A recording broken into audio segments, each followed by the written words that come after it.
నిజాంకు వ్యతిరేకంగా అంచెలంచెలుగా పోరాటాలు చేసి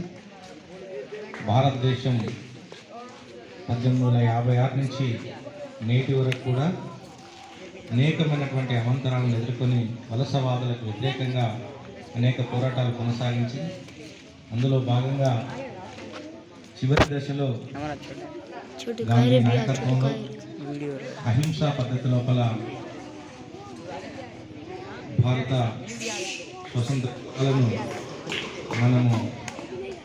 పొందడం జరిగింది. అందులో మహానాయకులు చాలామంది నిస్వార్థంగా వారు త్యాగాలు చేసి ఏళ్ల తరబడి జైళ్ళలో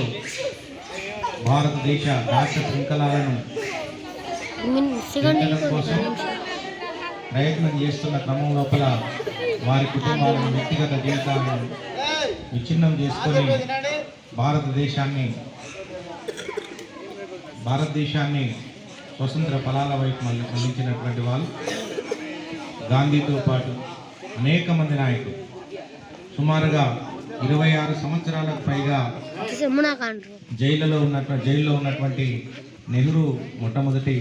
భారత ప్రధానిగా ఎంపిక కావడం, స్వతంత్రానంతరం జరిగినటువంటి పరిణామాల్లో సర్దార్ వల్లభాయ్ పటేల్ అనే త్యాగాల ఫలితంగా అనేకమైనటువంటి 562 సంస్థానాలు సుమారుగా 562 సంస్థానాలకు విలీనం చేసే క్రమం లోపల జూనాగఢ్ ఒకటి, కాశ్మీర్ ఒకటి హైదరాబాద్ సంస్థానం, ఈ 3 సంస్థానాలు చాలా క్రిటికల్గా ఉన్న సందర్భం లోపల ఉక్కు మనిషి అయినటువంటి సర్దార్ వల్లభాయ్ పటేల్ ఆయన చాకచక్యంతో మన హైదరాబాద్ సంస్థానాన్ని నిజాం ప్రభు ఉస్మాన్ అలీ ఖాన్ భారతదేశంలో విలీన దిశగా ప్రయత్నం చేసి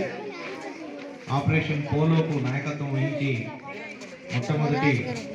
భారత హోంశాఖ మంత్రిగా పనిచేసినటువంటి వల్లభాయ్ పటేల్ కృషి ఫలితంగా మన రాష్ట్రం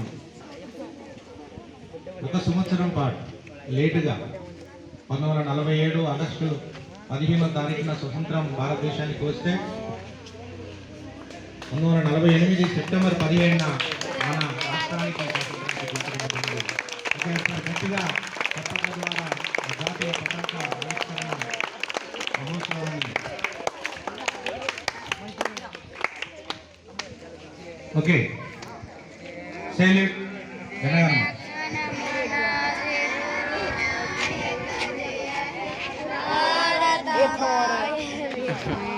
ఏమైంది నీకు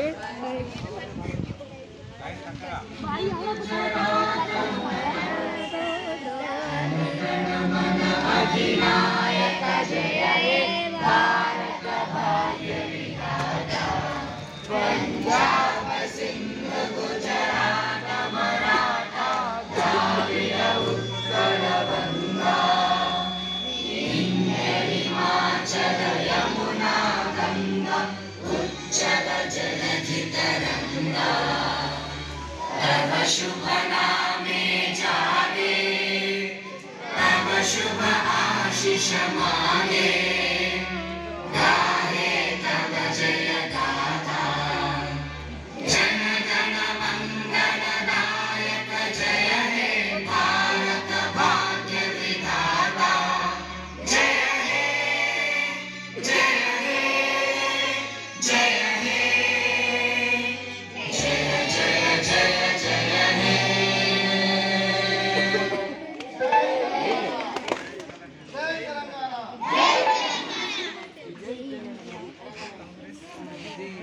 తెలంగాణ